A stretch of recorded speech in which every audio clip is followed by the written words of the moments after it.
Kenny G has nothing on Danny G. And I think you can guess which one is with us today. He is the executive producer of Outkick the Coverage with Clay Travis. You can find Danny G on Twitter at Danny G Radio. I'm Brian Fenley, and I get to fill in from time to time with Danny G as an FSR anchor. I'm on Twitter at Brian Fenley. Danny, I'm loving the backdrop here. You are a radio legend. Want to talk about your career, how you got to FSR, the domination of Clay Travis, and your domination in the dating game as well. I think that's where I want to start, because when do you most resolutely remember outkicking your coverage on the dating scene? You mean the girls out kicking their coverage? Oh, okay, yeah. Turn it around. No, yeah. I hear what you're saying, because from time to time, back in the Ben Mallor days, I would post pictures because listeners were curious about if Tinderoni tips really worked or not. And so, you know, as discreetly as possible, or I would ask the girl if it was cool with her if I talked about the date. Sure. On the radio and also on Twitter. And usually the girls were cool with it because they know if that's what you do for a living, you're pretty much going to talk about them regardless. So, I mean, hey, listen, there were times where listeners were like, yeah, you don't know what you're talking about with online dating, but the results are in the proof is in the pudding, right? If you have some really pretty girls and they also have really good personalities and you met them on the internet, and you were able to keep those conversations going for a long time, and you were able to go on dates and make the online dating pay off. I mean, there is an art to it, because especially married guys, they think that they must be missing out right now because it's so easy, right? All you got to do is make a Tinder account, and the women are falling out of your pocket. And it's not like that, because even the free accounts, 95% of the women, the first thing they write on their profile is, I'm not here for hookups. Yeah. I'm looking for something real. Now, you can argue whether or not that's true in all cases, but the bottom line is it's not that simple. It's not like you can just make a profile and you're in the money. Yeah. Yeah. What about your go-to pickup line? Which one has generated the most response? Honestly, anti-pickup lines. Like, if you're self-deprecating, if you have self-deprecating humor like a lot of us do on the radio, that works so well with women, because they're used to all the corniness and the cheeseball lines that they hear from guys. And also just men in general being rude with the way they write to the woman right off the bat.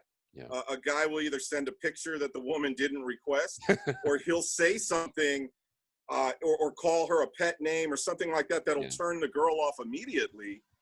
And so when you know, go the other route and you go opposite that, and you're just real kickback, no pressure on the girl, and you kill them with kindness and humor, it goes a mile.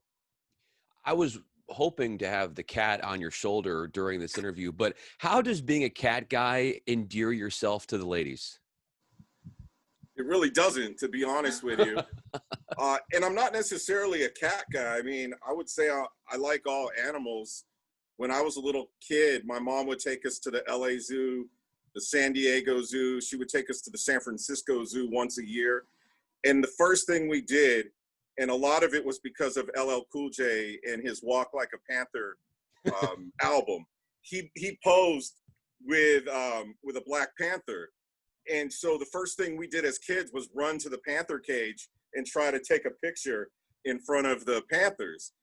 So we always kind of just stood there a long time and watched the cats and the way that they moved and the way they prowl and pounce. And we thought that they were just cool. I mean, the strength in them and everything about them. But we also like dogs. I had a dog as a kid, but then we also had to move to places where there were apartments and not enough room for all the human animals in the family. So this right now, the fact that I've had cats the past decade is really a product of living here in LA, where we're stacked on top of each other, not allowed to have dogs in this building.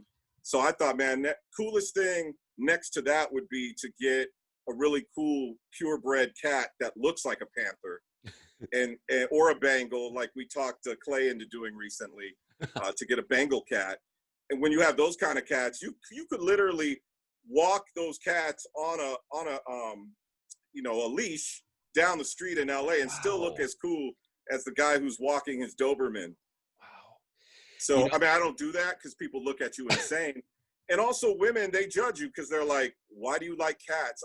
I'm allergic to cats, or I'm not a big fan of cats. Or, the one thing about a lot of women in Southern California, what do they all have? What do most of them have? Little rat dogs that they carry around in purses, bags, their car. They love taking pictures of their dog. A lot of dating profiles say you must love dogs. I have a dog. My dog is everything. 9 out of 10 of their pictures on their profile page is their dog usually. Wow. So, yeah, I would say more women here in Southern California actually like dogs. You know what I would also notice on dating profiles, 9 out of 10 women have a picture with like the wings behind them, like from embroidered wings from like, brick walls that you see all over LA. It's like, why? And then that big bean in Chicago, it's like that. And the way you described Panthers, it seems like that you were describing yourself, on the prowl, ready to pounce. But you brought up Clay Travis, and you guys are doing great work over there. Clay recently and he sat on Donald Trump a couple times. This last time when Trump was on, he lobbied for you to get a pay raise. Yeah. He said this. Has Clay come through with this yet? Well, as you know, Clay is not actually our boss. Our boss is Scott Shapiro, and some listeners don't realize that because these past 5 years, Clay sometimes gets on our case to where it might sound like he's our boss. I mean, he's actually he's the boss of his show, no doubt. Yeah. But we're co-workers when it really boils down to it technically. So he has nothing to do with that. I'm going to be honest with you, though, Scott and Don Martin, who's our other boss, I didn't get a lot of messages with them last Thursday after the second Trump interview where Trump said, absolutely, I deserved a raise. I was thinking that Scott Shapiro and Don Martin were going to be texting me immediately with my new salary. That didn't happen. But, hey, look, I appreciate having work right now. Let's be real. It's a hard time in the country. It's a really hard time for radio right now. There's companies like Entercom who laid off dozens and dozens and dozens of radio people just last week. Yeah. So the fact that we've all had to live through this COVID nightmare, and obviously a lot of businesses, either they go on hold or the first thing that they cut during rough times is their promotion dollars, their advertising budget. Yeah. And even especially when sports first was on pause in March after the whole thing with Rudy Gobert, what you saw was companies saying, well, there's no sports. Should we still advertise on sports radio? Little did they know that we would triple our audience. Yeah. And a lot of our hosts at Fox Sports Radio are really good storytellers. We have really good producers. We have really good editors. We have really good update anchors. So we all banded together and we made sure that the content not only stayed up at an A level, but if it was possible, we got it up to an A+ level as far as the content went during these past 7-8 months. Danny G is with us. Follow him on Twitter at Danny G Radio, executive producer for Outkick the Coverage with Clay Travis. What was it like answering the call from the president when he first phoned in? Well, a little over a month ago, the first time he called, I was nervous, and I said this on the air. I felt like Tony Romo in the playoff game where he misheld the snap for the extra point. Yeah. And I turned the light on extra bright so I could see the hotline on the phone. I was double checking the lines to make sure they worked. I was pacing. That's something that's happened in the past because there's been other times where we've had some big guests or I booked somebody that was important. And Eddie points this out on the air that when it's somebody special, I usually pace back and forth. Really? I stay standing the whole interview. I stare at the lines. I want to make sure nothing disconnects. But when Trump called, he called on his own, which really caught me off guard, because Clay was in his show open for hour 3. Mm-hmm. and he's, he was recapping the top sports stories. And he told me, hey, as soon as he's ready, let me know. So I'm standing there looking, and Clay's on the air saying, well, the president's going to call any moment. The phone rings, and I pick it up. And I'm thinking it's going to be the press secretary, an assistant, somebody from the White House, who then puts him through to me after I wait. Because when we've had coaches and athletes and Hall of Famers call in the past, that even happens with them. Okay. In this case, it was just the president calling himself on his own phone. And trust me, I saved the caller ID too. I'm going to be cranking Mr. Trump if I don't get my raise. That's right. Or the staff doesn't get their raise. Because like I told Roberto and Dub, who are really good crew members of the show, honestly, if Don or Scott did approve more budget for Outkick the coverage, I sincerely would chop that money up between them first. Because Eddie's a legend. I'm sure he's got enough money. I do fine. We're not as wealthy as Clay Travis, but honestly, I would prefer that the staff who are right underneath me in pay grade would get a bump. That way the whole show would be even happier. But when Trump called, I was just like kind of in shock at first that he called himself. But once he started talking to me, he was real personable. He was laughing about the show. He told me that he listens. Really? How often? How often does he check in and listen? I mean, see, when I introduced myself, I said, hey, my name's Danny G. I'm the executive producer of Outkick. And he's like, oh, I know. And he's like, and you deserve a raise for being the producer because it's a really good show. I listen. And I was like, oh, thank you. And I was kind of laughing, and I told him, you got to tell that to Clay, though. And he's like, I might just do that. And I said, okay, hang on. Clay's excited to get you on the air. And I put him on hold, told Clay and Clay's earpiece that, that Trump was ready, and the rest was history. But then after the interview was over, Clay asked me on the air in the next segment, hey, the same question you did. What was it like answering the phone? What did he say to you? And so I relayed the story the same way I'm doing to you. Wow. And Clay laughed. He's like, oh, how convenient that nobody else could have heard that. I'm sure he told you that. Let's go around the horn. Eddie, do you believe that? Eddie said no. Roberto, do you believe that? No. And, I think Dub was the only one that said he thought I wouldn't lie about something like that. So Clay and them have been teasing me for weeks since. And that's how it kind of set up the second call, because Clay said on the air, hey, if he calls us back to ever go on the air again, I'm going to ask him on the air. And I said, go ahead, he'll back me up. And that's exactly what happened.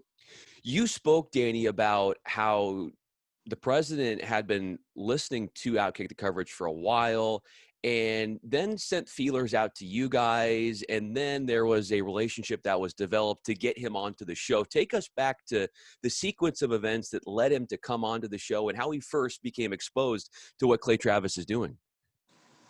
I knew that Clay would love to have him on. So there were times that I reached out to the White House, that Lee Mayock helped me reach out to the White House. And then I heard from Clay that one morning when we were talking about the White House on the air, somebody from the White House reached out to him and said, yeah, there's multiple listeners here inside the White House. Wow. And so from that point on, we knew that there were listeners to Outkick inside the White House. And they reached out to Clay, and Clay started, a communication with them, and the rest is history, And so when the president told me, I listen to the show sometimes, I believed him because that's what we heard from the aides who had got a hold of Clay. Wow. How far back do you and Clay go? Long time now. Feels like 40 years. But I first met Clay at NBC Sports Radio Network. And this was somewhere back around 2012, 2013. And at the time I was helping to produce, a couple of shows. Brian Weber, okay. Anita Marks, an NFL countdown show on Sunday mornings I was a part of. And then with Jim Daniels and a couple other guys, I was doing their updates, the national updates. Yeah. So I was splitting my time between tech producing and doing national updates. I got to do both shifts during the week. but it was like a swing. It was Friday, Saturday, Sunday. Mm-hmm. And then during the week, I was doing other things to make do, because at the time I had walked away from radio. I was programming some hip hop radio stations, and that whole scene got real sticky with just the climate of radio in general, and the big conglomerates, the companies who were stripping off the really good songs and putting a lot of rules in place and things like that, back in the late 90s when I first started in radio, if you knew your stuff, if you knew hip hop and R&B and old school music the way I did, then I made my own playlist and we had #1 ratings and they got rich off of it and everything was beautiful.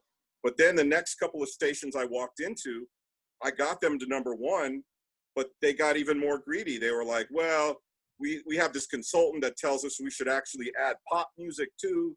So don't you think you can also play, you know, who was it? Gosh, it was like real cheesy artists. Think like the worst pop songs you hear 70 times a week on the radio. And they wanted me to add that stuff into the mix with hip hop. Like Kesha or something. I mean, worse than that. I'm talking stuff that the listeners wouldn't buy, wouldn't listen to in their car. I wouldn't listen to. So I'm arguing with the station management and owners saying, look, I'm your quarterback. You hired me to call audibles, to run the plays, to lead the team, and I already got us to the Super Bowl. So why are you trying to knock us down to 3rd or 4th place in the standings? Yeah. Just trust me and we'll stay #1. And these arguments went on for a long time at my last 2 hip-hop stations, to where finally at the last station, I walked away because I had earned a really big bonus rating, a ratings bonus rather, and the owner didn't pay it out. He just wouldn't give me the money because he said, oh, you know, I'm adding some things to the antenna and the signal, and I have all this overhead, and you're going to have to wait and be patient.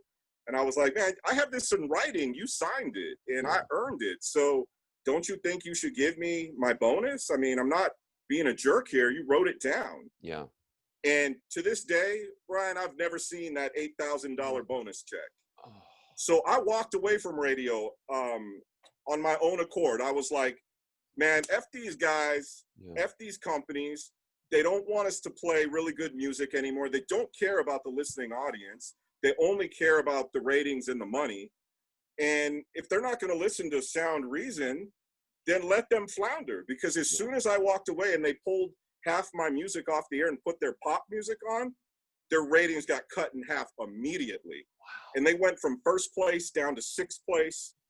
And I even got a call back from one of the station owners saying, man, would you consider coming back?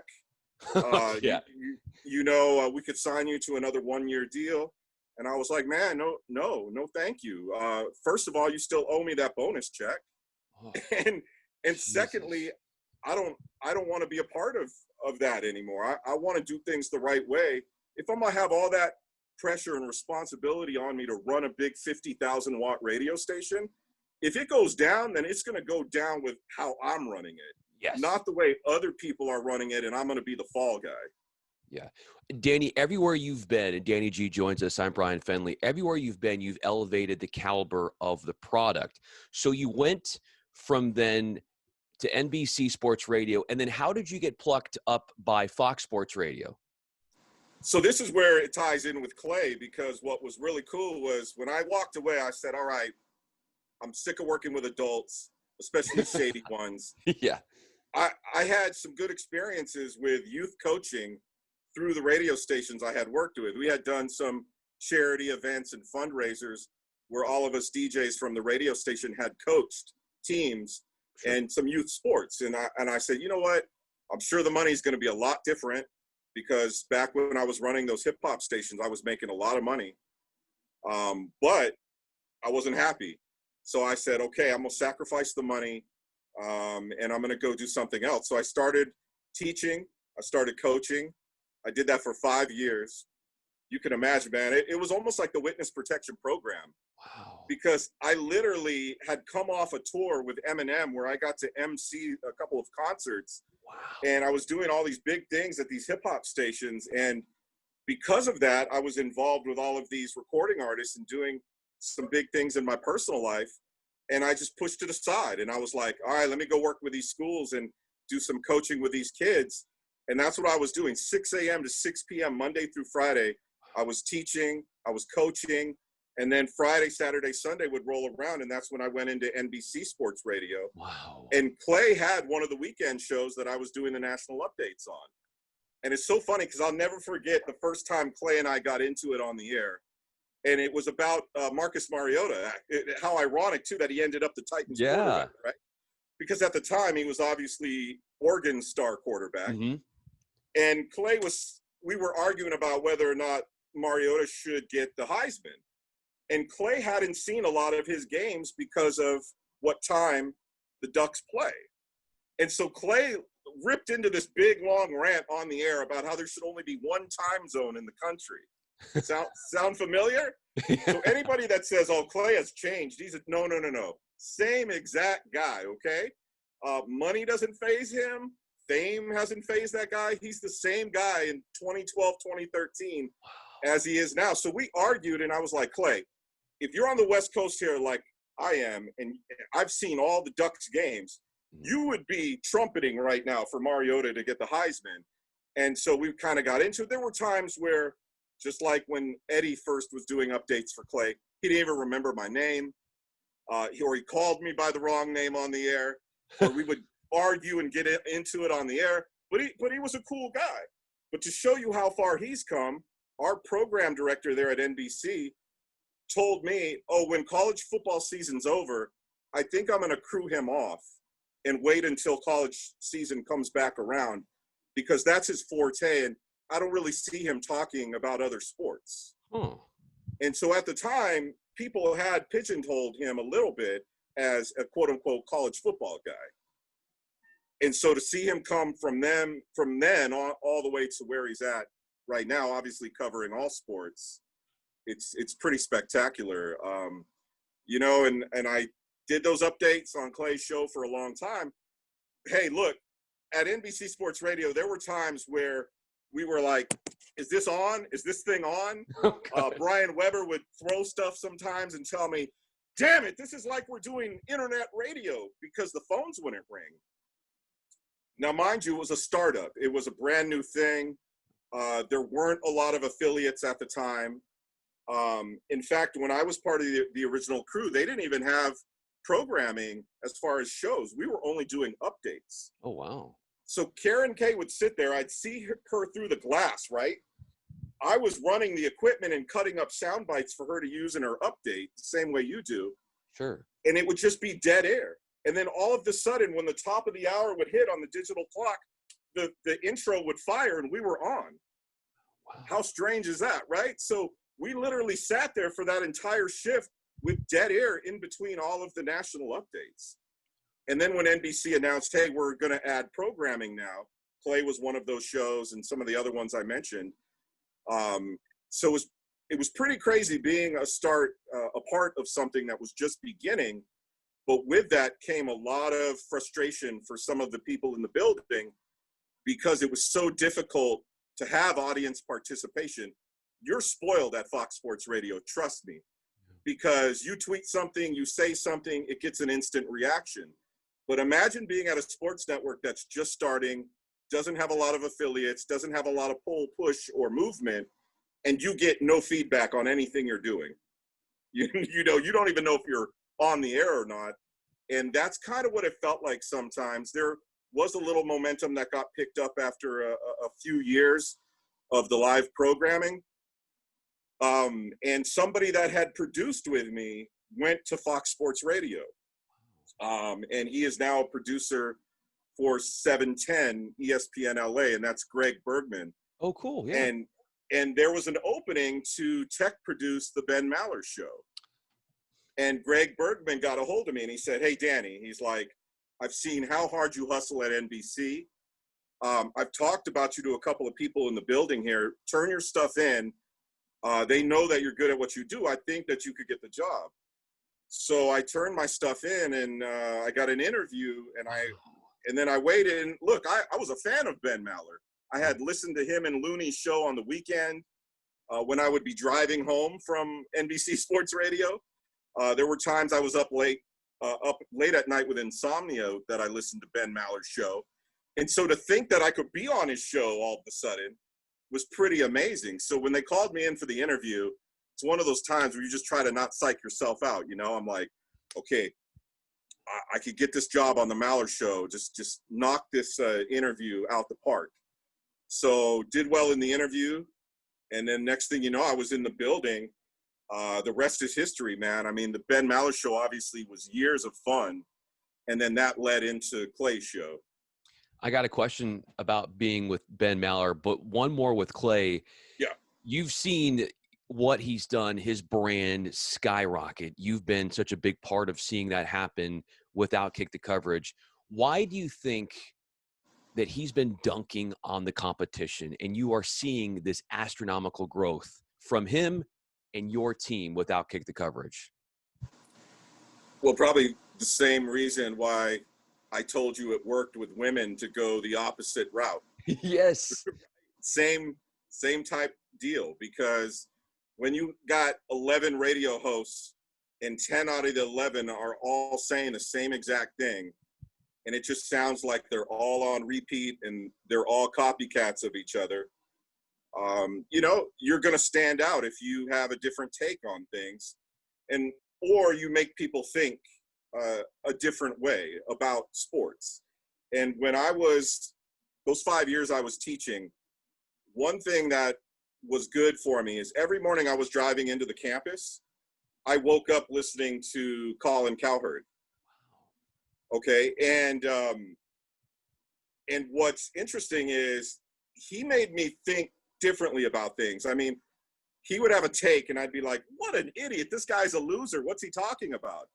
But then when he would actually break it down and explain how he got to his conclusion, it was almost like in 10 minutes worth of time, he got me over to his side, or at least opened up my mind. And I think from the start, that's also kind of been how Clay approaches sports radio, where it really truly is his opinion. I don't feel like he's just doing it to stir things up, because sometimes I hear that, like, oh, Clay doesn't really believe that. No, he does. Like, he talks to us off the air the same way he talks on the air. If that's his thought on it, that's what he believes, that's what he says, and then he gives his reasons why, his stats, his facts, and all that. And so I think when somebody speaks straight to you, and you can tell, like, okay, they really believe this, and also they're looking at things differently than a lot of other people are looking at things, then that's a formula for success. And we've seen the results in all the affiliates and the millions and millions of podcast downloads. Yeah, absolutely. Danny G, spewing some knowledge. Love it. I'm Brian Fenley. Going back to your time working with Ben Mallor, and we've had actually quite a few actually of your fans that I reached out to. They submitted some questions on your behalf, asking things about you. And Skippy checks in on Twitter, and he said, what's an expression of creativity that you were able to do with Ben Mallor that you missed? Something that was a lot of fun for you. That's a good question. I would say the drops. I would say the audio drops, because with Ben's show, that was one thing that stood out to me back when I was just a listener of his show. And then when I became part of the show, there was a certain mindset I had about how I wanted to use the drops and the timing of the drops and how to make them a really good part of the show, but not have them interfere or get in the way or cause train wrecks. Because as you know, one of the most annoying things as a listener is when multiple voices are talking on top of each other. Sure. You know, you learn as a young broadcaster to listen and wait for your time to speak. And listening is a lost art, because a lot of us get so hyped up. We want to say our part. We want to say our piece. Sure. And so what happens is we turn our hearing off simply because we're so excited to say what we want to say. And on Ben's show, that was really hard, because there were times he would go on this diatribe or this 15, 20-minute rant against my favorite basketball team or football team. His only good taste is the Dodgers, obviously. But with football and basketball, I would have to sit there and be tortured by this guy talking all this smack. But when Ben would stop and do one of his long Doug Gottlieb pauses, that's when I would play the sound of the condor, okay, and then the gun cock, the gun getting ready to fire, and then you'd hear the bird die, and what's wrong with your Clippers, and the whole page, the whole wall of drops I had about the Clippers, against his Rams, the Ram It, all the famous drops were so fun because things would happen during a live show, and we literally would turn a drop around and play it later in the same program. And some drops became legendary and are there for all time, and others obviously kind of faded away. But to this day, when I'm driving in to produce Outkick, I'll hear Roberto play some of the drops that I put into the computer system. And also, obviously, there's a lot of drops he's also now put into the system. But I think that's the one part of Ben's show that I miss. We do play some drops here and there, and more like sound bites and clips of really good callers and like Hall of Fame moments on Outkick. But we don't really interject drops into Clay's monologues the way we do with Ben Mallor. Sure. There was another question coming from Anthony in Anaheim. Speaking of drops, he wants to ask you about the one involving Lauren's laugh and why that is no longer part of the equation. Yeah, that's a good question. It was Lauren's laugh. It was Jeannie and Medford's laugh that I played also alongside Lauren. Look, we blamed a lot of missing drops on the Steve Harvey show because when they moved into our building, they took over all of these numbers that are in our computer system. Oh. And before we knew what was happening, they had erased a whole bunch of our material for Fox Sports Radio. And so I literally spent hours and hours going back through some of Ben's old podcasts to capture clean moments where the drop got played and nothing else was being said or done. And then I had to re-record the drop back into the computer system. Oh, wow.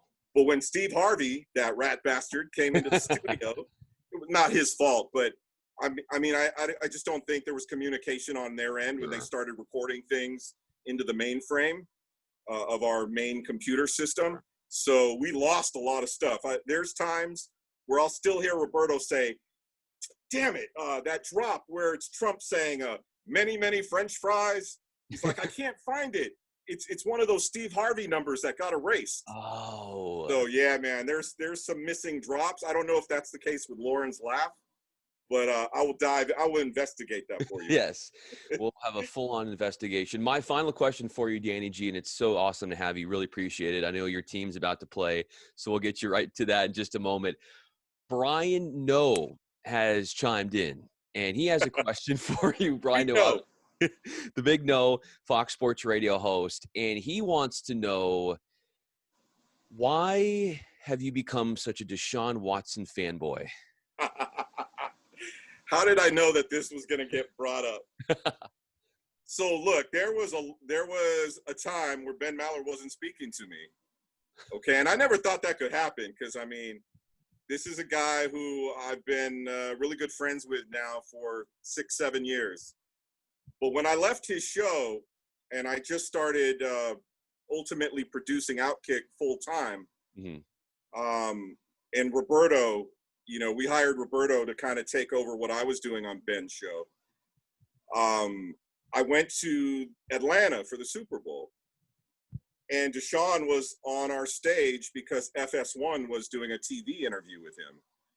And Clay said, hey, can you please go talk to his manager or to him when he's not on camera and see if he'll join us, even if it's just for 5 minutes. Oh, wow. Since he's up here anyways. Yeah. So I'm like, yeah, of course. So I go over and I wait for them to stop taping. He's done with his little FS1 hit. So I go up to Deshaun and I'm like, hey man, if you wouldn't mind, since you're already on the stage, I'd love to get you on Outkick the coverage, 5 minutes, whatever you have.